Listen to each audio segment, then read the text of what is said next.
Biocrates is a company based in Austria, in Innsbruck, and we provide solutions for metabolomics in different forms. For people who have mass spectrometers, we provide kits where they get everything they need to measure metabolomics, including the method for their instrument. And for people who don't have the capability to do that themselves, we measure samples as a service as well. The goal of this, I think, for our customers is to get deeper insights into metabolism and into a refined picture of health.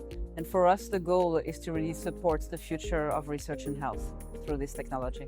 And VUGENE is our partner to help them to do that. So they're familiar with metabolomics, they analyzed it many times. They know how to connect it with genomics, with transcriptomics, proteomics, epigenomics, etc., etc.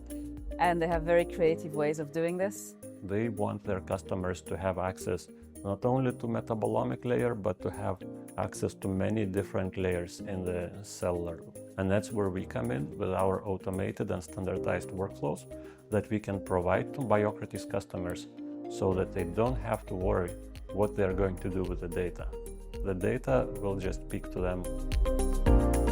There are three things I really appreciate at VUGENE. One thing is that they take the time to understand the problem of the customers, what is needed in the analysis that they're going to do. And then they have a broad variety of experts. And the experts don't just do what you ask, but they also advise you and they help you to make an even better plan of what you want to do. And then they deliver. They don't just do the work well, but they also make it nice to work together at the same time. And this you don't find everywhere.